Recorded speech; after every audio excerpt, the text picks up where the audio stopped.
नमस्कार दोस्तों, मैं शिवानी वर्मा लोकगीत चैनल में आप लोगों का स्वागत है दोस्तों। और आज मैं लेकर आई हूँ आप लोगों के लिए बहुत ही प्यारा सुंदर चुटकुला नाच गीत है।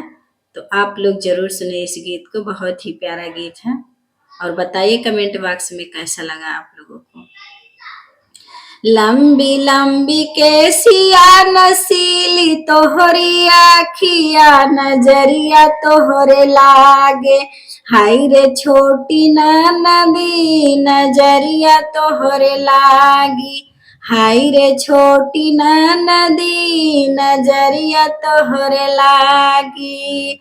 लंबी लंबी केसिया नसीली तोहरी अखिया नजरिया तोहरे लागी, हाय रे छोटी नदी नजरिया तोहरे लागी, हाय रे छोटी नदी नजरिया तोहरे लागी।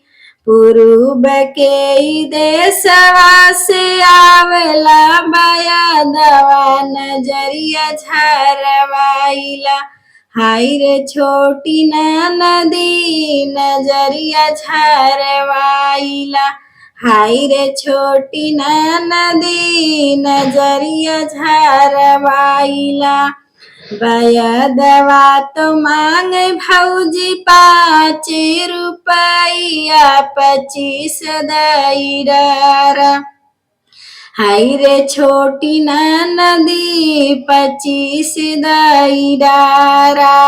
बयदवा तो मांगे 5 रुपया 25 दैरा, हाय रे छोटी नदी 25 दैरा, हाय रे छोटी नदी 25 दैरा। लंबी लंबी केसिया नसीली तोहरी आखिया नजरिया झरवाइला, हाय रे छोटी नदी नजरिया तोहरे लागी, हाय रे छोटी नदी नजरिया तोहरे लागी।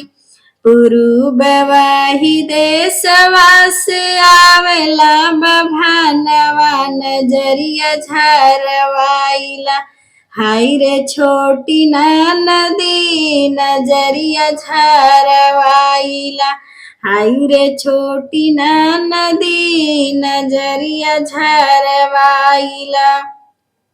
बभना तो मांगला द्वारे के छपड़िया महलिया दैडारा, हाय रे छोटी नदी महलिया दैडारा, हाय रे छोटी नदी नजरिया झरवाइला।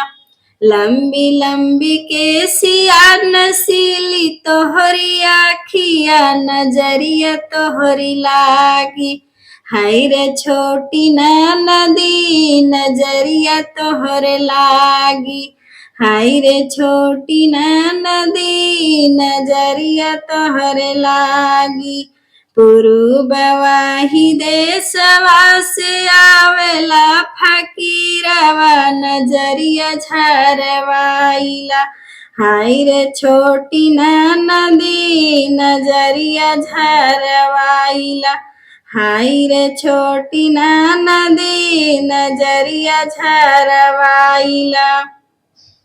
फकीरवा तो मांगला नना फकीरवा तो मांगला वो तो हमारी ननदिया ननदोइया बनाइला, हाय रे छोटी नदी ननदोइया बनाइला, हाय रे छोटी नदी ननदोइया बनाइला। पूर्ववाही देशवा से आवेला ढोंगी बाबा नजरिया झरवाइला, हाय रे छोटी नदी नजरिया झरवाइला।